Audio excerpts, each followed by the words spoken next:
Greetings. This is Paul the Poke from PaulthePoke.com. Today's topic, Trump and the Grand Ethiopian Renaissance Dam. We are October 28, 2020. This is actually from 5 days ago. And during the announcement of the Israel and Sudan peace deal, President Trump took the time to comment on Egypt, Sudan, Ethiopia, and the Grand Ethiopian Renaissance Dam, or GERD for short. Trump made some remarkable comments regarding Egypt blowing up the Ethiopian dam. And the following is a quote. It's a compilation of quotes just thrown together from President Donald Trump. It's a very dangerous situation because Egypt is not going to be able to live that way. They'll end up blowing up the dam. And I said it, and I say it loud and clear, they'll blow up that dam. And they have to do something. They should have stopped it long before it started. I had a deal done for them, and then unfortunately, Ethiopia broke the deal, which they should not have done. That was a big mistake. They will never see that money unless they adhere to that agreement. And that's, again, President Donald Trump. Here is the article from MiddleEastEye.net news. Trump says Egypt may blow Ethiopia dam is the name of the title of the article. Below, Muhammad Yahia, he has a tweet. Remarkably bluntly, Trump urges Sudanese leaders to help in resolving the Ethiopian Grand Renaissance Dam impasse, or Egypt will, quote, will end up blowing up that dam. So if you want to hear Trump say it, click on it. I don't know that the sound's going to come through, but there he is talking. Pull this up on the website at PaulthePoke.com, and you can hear Donald in all his glory telling them, hey, they may blow up the dam. So, I got some other thoughts on that. That's not really that wise. Do we want to set that precedent around the planet? Hey, we get upset with somebody over a dam. Let's blow up the dam. And here it is, the Grand Ethiopian Renaissance Dam. Construction began in 2011. It's about 70% complete. Some people say 80. Once finished, it will be the most powerful hydroelectric dam in Africa. $4.6 billion. How do you think that's going to go down if somebody blows up $4.6 billion worth of work and resources? This is located 15 kilometers east of Sudan's border. So, this thing's effectively put on the Ethiopian-Sudan border, keeping all that last little bit of water in Ethiopia before it goes to Sudan, before it trickles on down to Egypt. The reservoir will be bigger than Greater London, covering, I'm going to round it up, approximately 2,000 square kilometers, with total and active storage volumes of 74 billion cubic meters of water. That is an insane amount of water. You look at some of these other lakes, things that are dammed up on the Tigris and Euphrates. They're around 10 to 12 billion cubic meters, I believe, off the top of my head. So, we're talking massive amount of water. The dam has the capacity to generate 6,000 megawatts of electricity. This will be the biggest thing in Africa. They're going to light up Ethiopia with this dam. And this, I don't know what you'd call it, this little picture here is courtesy of Google Maps, the Ethiopian government, Middle East Eye copied it. Which brings us to scripture. So the Nile, the Tigris, and Euphrates rivers, they're prophetic markers for the end time scenario.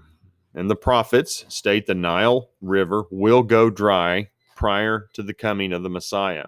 We got that in 3 different places. I'm going to focus on Zechariah 10, verse 11, part B. And he, that he is God, will strike the waves in the sea so that all the depths of the Nile will dry up.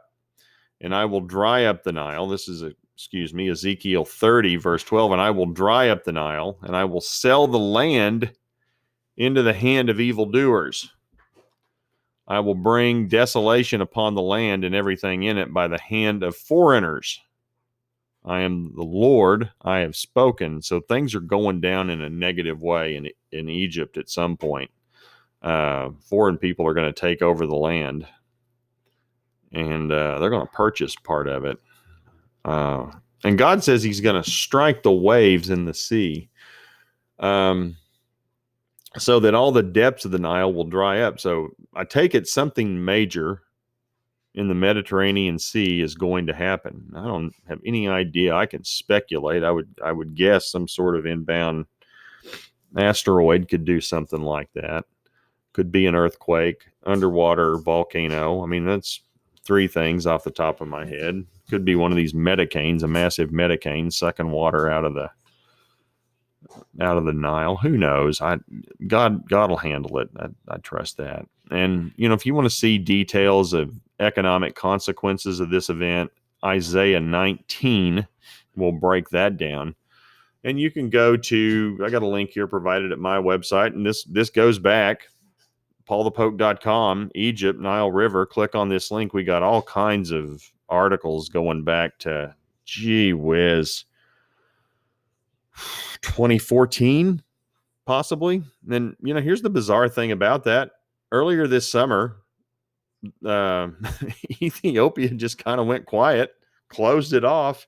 Massive amounts of rains come down, and they fill this thing in three weeks. I mean, they literally filled that reservoir in 3 weeks. Now, they have yet to complete it, and they're going to build the structure of the dam a bit higher to hold more water. But that entire area, and water was coming over the top of the spillway in 3 weeks. Everybody was about to have a fit. The experts say it's going to take 5 to 15 years to fill this lake. Well, try 3 weeks. So, there was a disruption of water for about 3 weeks. But it's full. It's releasing water. I mean, they're going to have to get rid of it. If they get a bunch of rain, they're going to have to release that water down the Nile. So I would think the disruption of water flows over. All these key prophetic rivers, they're in the headlines trending towards prophetic fulfillment right now. And all these rivers have significant and strategic dams that are affecting water and electrical resources for millions of people. Turkey has dammed up the Tigris and the Euphrates rivers. They're in the process of filling up the Ilisu Dam. I believe that's on the Tigris River, just right there on the Iraqi-Turkey border.